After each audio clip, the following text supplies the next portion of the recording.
Bonjour. Bonjour, Pourriez-vous vous présenter, s'il vous plaît? je m'appelle Patrick Andrieux, je suis ingénieur de recherche à l'INRA en Guadeloupe. Avec le CIRAD, vous avez réalisé une cartographie de la pollution du chlordécone en Guadeloupe.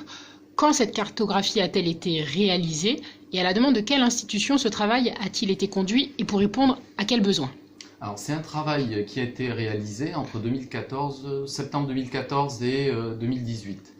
Il a été réalisé à la demande de la Direction de l'Alimentation, de l'Agriculture, de la Forêt, donc en Guadeloupe, afin de déterminer le plus précisément possible quels étaient les territoires contaminés par la chlordécone.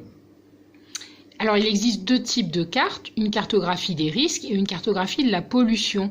Pourquoi avoir réalisé deux cartes? Quelles sont leurs différences et surtout leurs apports en termes de connaissances nouvelles sur cette pollution?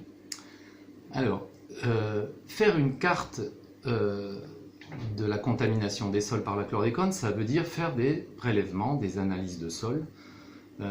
Vu les superficies qu'on avait à couvrir, on s'est concentré sur des zones essentiellement en couverture agricole. Il y a plus de 43 000 hectares de surface agricole en Guadeloupe. Sachant que l'on fait, pour faire correctement des prélèvements, on fait 4 hectares, on arrive à cartographier 4 hectares en gros par jour. Ça voudrait dire, rien que pour ces 43 000 hectares de surface agricole, ça voudrait dire plus de 50 ans de travail pour arriver à cartographier l'ensemble, la totalité de la surface agricole.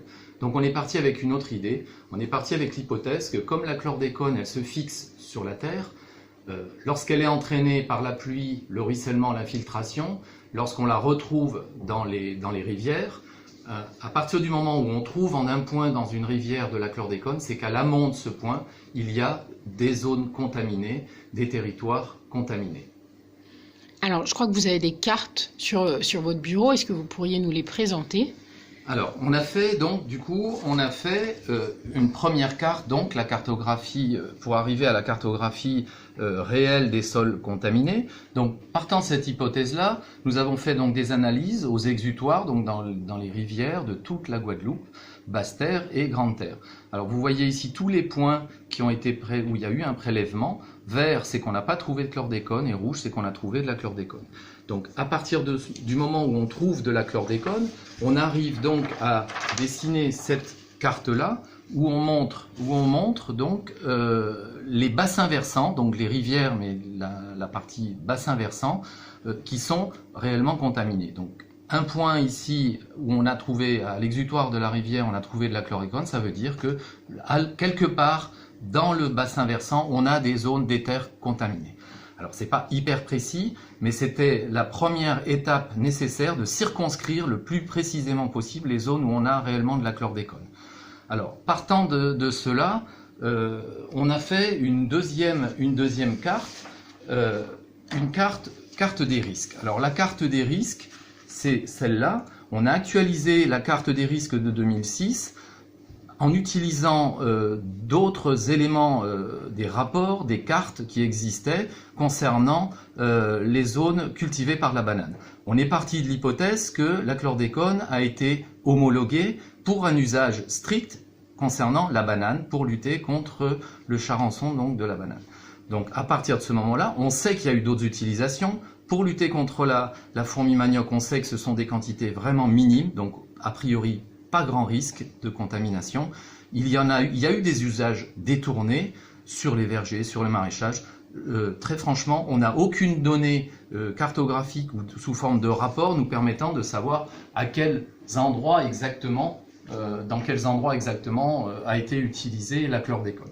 Donc on arrive à cette carte des risques qui permet de déterminer, alors vous voyez suivant la couleur, un risque de niveau 1, c'est la présence, donc on est parti sur l'hypothèse qu'il y a eu, donc, dans toutes les zones où il y a eu des bananiers de façon certaine en 1976, 80, 84, 87 et ou 1997, c'est que là on sait qu'on a 90% de chances de trouver de la chlordécone, etc. pour les deux niveaux de risque inférieurs. Voilà, on arrive donc à cette seconde carte.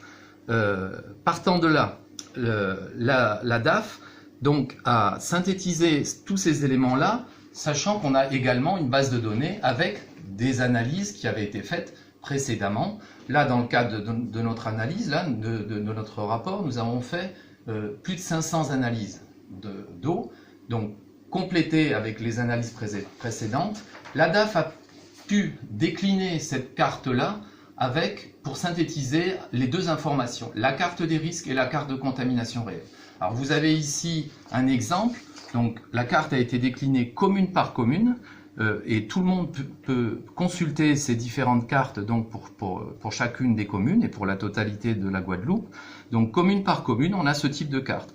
Lorsque on a une couleur pastel, on est plus sur du risque. Donc on se réfère à la carte des risques. Lorsqu'on a une couleur plus foncée, c'est que réellement on a eu des analyses qui ont été réellement faites sur ces différentes parcelles. Pour chacune de ces catégories donc de couleurs, on a le type de culture ou de production végétale ou animale qu'il est susceptible de faire ou de ne pas faire lorsqu'il y a une croix. Alors sur cette carte, on est bien aussi à l'échelle de l'exploitation, de la maison. Donc on voit dans certains endroits des parcelles entièrement orangées. Ce sont notamment des prélèvements JAFA qui ont permis de déterminer ces résultats. Alors exactement, en fait ça synthétise l'ensemble, la base de données complète concernant les différentes analyses de chlordécone faites sur les sols. JAFA, comme les analyses faites par le BRGM, l'INRA, la Chambre d'agriculture, etc. Donc on a une synthèse, vraiment une synthèse de tout ce qui a été fait jusqu'à présent. Alors le chlordécone n'a plus été utilisé au-delà de 1993, selon les données officielles. Est-ce que la cartographie de la pollution est immuable ou est-ce que les différents événements climatiques que nous connaissons régulièrement en Guadeloupe pourraient conduire à une réactualisation de ces données ?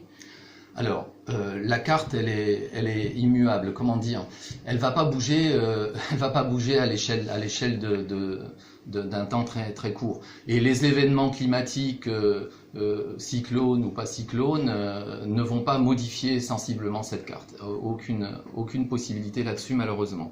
Alors, on est sur une échelle de temps qui est de l'ordre de 100 à plusieurs centaines d'années, 100 à 500 ans. Voilà. Si rien n'est fait, l'évolution, elle va être très lente. Alors on sait par ailleurs, la seule évolution naturelle pour le moment qui est possible, c'est une dégradation naturelle dans les différents types de sols. Et on sait que suivant le type de sol, cette dégradation est différente. Voilà. Pour les endosols, donc les sols les plus jeunes, elle est très lente. Pour les sols les plus anciens, elle est plus rapide. Patrick Andrieux, je vous remercie.